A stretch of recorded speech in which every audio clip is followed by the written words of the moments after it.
ఇన్ని రోజులు బైకు కార్లలో ప్రయాణించడమే రిస్క్ అని భావించాం. ఇప్పుడు ఆర్టీసీ ప్రయాణం కూడా సేఫ్ కాదనిపిస్తుంది జరుగుతున్న ప్రమాదాలు చూస్తుంటే. మొన్నటికి మొన్న కర్నూలు బస్సు యాక్సిడెంట్, అది మరవక ముందే రంగారెడ్డి జిల్లా చేవెళ్ల బస్సు ప్రమాదం. అసలు ఈ బస్సులకు ఏమైంది? ఈ ప్రమాదాలకు కారణాలేంటి? ఎస్గ్రేషియాతో సరిపెడుతున్న ప్రభుత్వాలు తీసుకోవాల్సిన చర్యలేంటి? ముఖ్యంగా మీర్జాగూడ ఘోర రోడ్డు ప్రమాదంలో తప్పెవరిది?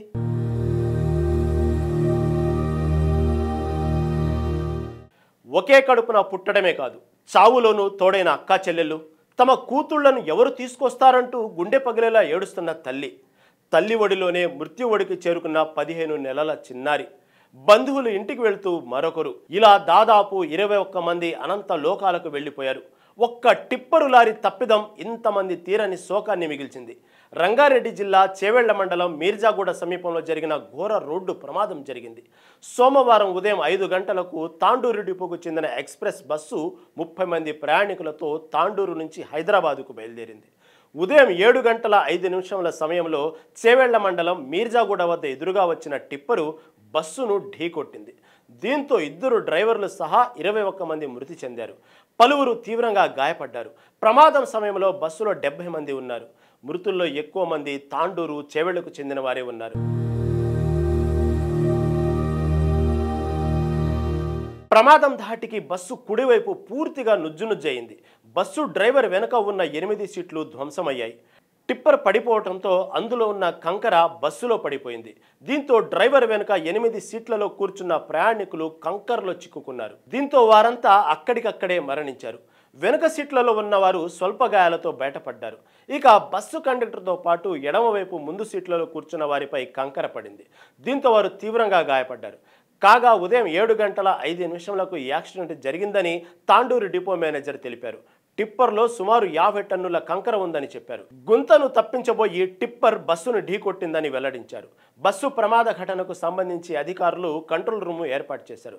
బాధితులకు సంబంధించి సమాచారం కోసం 9912919545 9440854433 నంబర్లను సంప్రదించవచ్చని అధికారులు తెలిపారు. ఈ ఘటనపై ప్రధాని మోడీ స్పందించారు. తెలంగాణలోని రంగారెడ్డి జిల్లాలో జరిగిన దుర్ఘటనలో సంభవించిన ప్రాణ నష్టం నన్ను చాలా బాధించింది.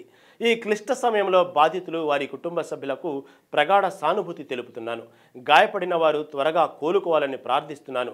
మరణించిన వారి కుటుంబానికి PMNRF నుండి 2 లక్షల రూపాయలు, గాయపడిన వారికి 50,000 రూపాయల చొప్పున నష్టపరిహారాన్ని అందిస్తామంటూ ట్వీట్ చేశారు. చేవెళ్ల సమీపంలో జరిగిన రోడ్డు ప్రమాదంలో ప్రయాణికులు 25 మందికి పైగా ప్రయాణికులు మృతి చెందడం అత్యంత బాధాకరం. మృతుల కుటుంబాలకు నా ప్రగాఢ సానుభూతి. పలువురు తీవ్రంగా గాయపడటం పట్ల తీవ్ర దిగ్భ్రాంతి వ్యక్తం చేస్తున్నారు. ప్రభుత్వం తక్షణమే స్పందించి వెంటనే మృతుల కుటుంబాలకు, గాయపడిన వారిని ఆదుకోవాలని బీఆర్ఎస్ వర్కింగ్ ప్రెసిడెంట్ ట్వీట్ చేశారు. ఇదే ఘటనపై సీఎం రేవంత్ రెడ్డి కూడా రియాక్ట్ అయ్యారు.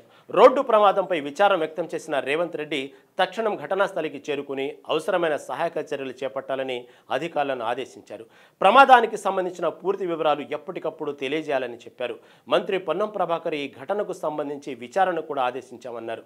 అంతేకాకుండా మృతుల కుటుంబాలకు 5 లక్షల రూపాయల చొప్పున, క్షతగాత్రులకు 2 లక్షల చొప్పున పరిహారం ప్రభుత్వం అందిస్తుందని చెప్పారు. క్షతగాత్రులకు అవసరమైన మెరుగైన చికిత్స అందిస్తున్నామని తెలిపారు. సచివాలయంలో కంట్రోల్ రూమ్ను సైతం బాధిత కుటుంబాల కోసం ఏర్పాటు చేసినట్లు చెప్పారు. అయితే ప్రమాద ఘటన స్థలానికి BRS MLA Sabitha Indra Reddy, MP Konda Vishweshwar Reddy, MLA కాళే Yadaiah వెళ్లారు. అక్కడ వీరికి నిరసన సెగ తగిలింది. బాధిత కుటుంబాలు నాయకులను నిలదీశారు. దీంతో వెనుతిరిగి మీడియాతో మాట్లాడారు.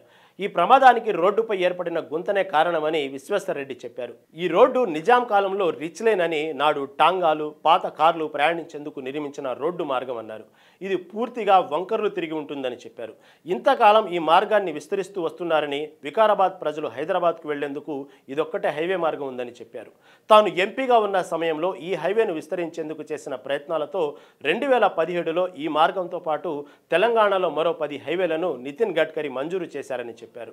ఆ తర్వాత కేంద్రం నిధులు మంజూరు చేసినా స్థానికంగా ఉన్న బీఆర్ఎస్ ప్రభుత్వం భూసేకరణ విషయంలో చాలా నిర్లక్ష్యం చేసిందని విశ్వేశ్వరరెడ్డి ఆరోపించారు. మరోవైపు సోమవారం ఇక్కడ జరిగిన ఘోర రోడ్డు ప్రమాదం కొత్తేమీ కాదు. ఇప్పటి వరకు రహదారి మీద 200 మంది మృతి చెందారు, 600 మంది గాయాల పాలయ్యారు. అసలు ఆ రోడ్డు మీద ఎందుకు ఇలా జనం అసూలు బాస్తున్నారనే ప్రశ్న ఇప్పుడు స్థానికులను కలిచివేస్తుంది. నేషనల్ హైవే 163 అప్పా జంక్షన్ నుంచి కర్ణాటక సరిహద్దు వరకు రోడ్డు నిర్మాణం ప్రతిపాదన ఉంది. అయితే ఈ రహదారికి ఇరువైపులా చెట్లు ఎక్కువగా ఉండటంతో గ్రీన్ ట్రైబ్యునల్ అనుమతుల జాప్యంతో నిర్మాణాలకు బ్రేక్ పడుతుంది. హైదరాబాదు బీజాపూర్ నేషనల్ హైవే 163 అంటే చేవెళ్ల వికారాబాదు తాండూరు రోడ్డులో గత 5 ఏళ్లలో మేజర్ యాక్సిడెంట్స్ అయ్యాయి. ఇరుకైన రోడ్లు, షార్ప్ బెండ్స్, ఓవర్లోడ్ టిప్పర్లు, రాంగ్ సైడ్ డ్రైవింగ్ కారణంగా ప్రతి నెల 1-2 ఘోరాలు జరుగుతూనే ఉంటున్నాయి. తాజాగా జరిగిన ప్రమాదానికి రాంగ్ సైడ్ డ్రైవింగ్ అతివేగం కారణమైతే 2024 డిసెంబర్ 2న ఆలూరు గేటు దగ్గర వేగంగా వస్తున్న లారీ కూరగాయల వ్యాపారులపైకి దూసుకెళ్లింది. ఈ దుర్ఘటనలో 4 అక్కడికక్కడే చనిపోగా 10 మంది తీవ్ర గాయాల పాలయ్యారు. ఈ ఘటనకు ఒక రోజు ముందు మీర్జాగూడ గేటు దగ్గర కారు బైకును ఢీకొట్టడంతో దంపతులు మృతి చెందారు. ఈ ఏడాది ఆగస్టు 26న చేవెళ్ల బస్టాండ్ దగ్గర సిమెంట్ లారీ బైకును ఢీకొట్టి తండ్రి కూతురు మృతి చెందారు. పరిగి రంగాపూర్ రహదారిలో పెళ్లి బస్సు ఆగి ఉన్న లారీని ఢీకొట్టడంతో 4 చనిపోగా 20 మంది గాయాల పాలారు. ఇలా 2018 నుంచి జరిగిన వివిధ ప్రమాదాల్లో ఇప్పటి వరకు 200 మందికి పైగా చనిపోయారు. 600 మందికి పైగా తీవ్ర గాయాల పాలై దివ్యాంగులుగా మారారు. ఈ సింగిల్ లేన్ రోడ్డును 4 లేన్ల రహదారిగా చేయండి 2021లో ఎంపీ రంజిత్ రెడ్డి డిమాండ్ చేశారు. ఇప్పటికీ రేవంత్ రెడ్డి సర్కారు ఆ దిశగా చర్యలు చేపట్టినా రాజకీయ నేతల కుతంత్రాలతో రోడ్డు పనులకు ఎక్కడికక్కడ అడ్డంకులు ఎదురవుతూనే ఉండటంతో దీనికి మోక్షం లభించడం లేదన్నది స్థానికుల మాట. దీంతో నిర్లక్ష్యం ఎవరి వద్ద ఉందో క్లియర్గా స్పష్టమవుతుంది. ప్రస్తుతం కాంగ్రెస్ ప్రభుత్వం అధికారంలో ఉంది కాబట్టి మరోసారి ఈ రోడ్డులో ఇలాంటి ఘటనలు జరగకుండా చూడాల్సిన బాధ్యత వారిపైనే ఉంది. చూడాలి మరి ఇకనైనా కాంగ్రెస్ సర్కారు చేవెళ్ల రోడ్డు నిర్మాణాన్ని సీరియస్గా తీసుకుంటుందో లేదో.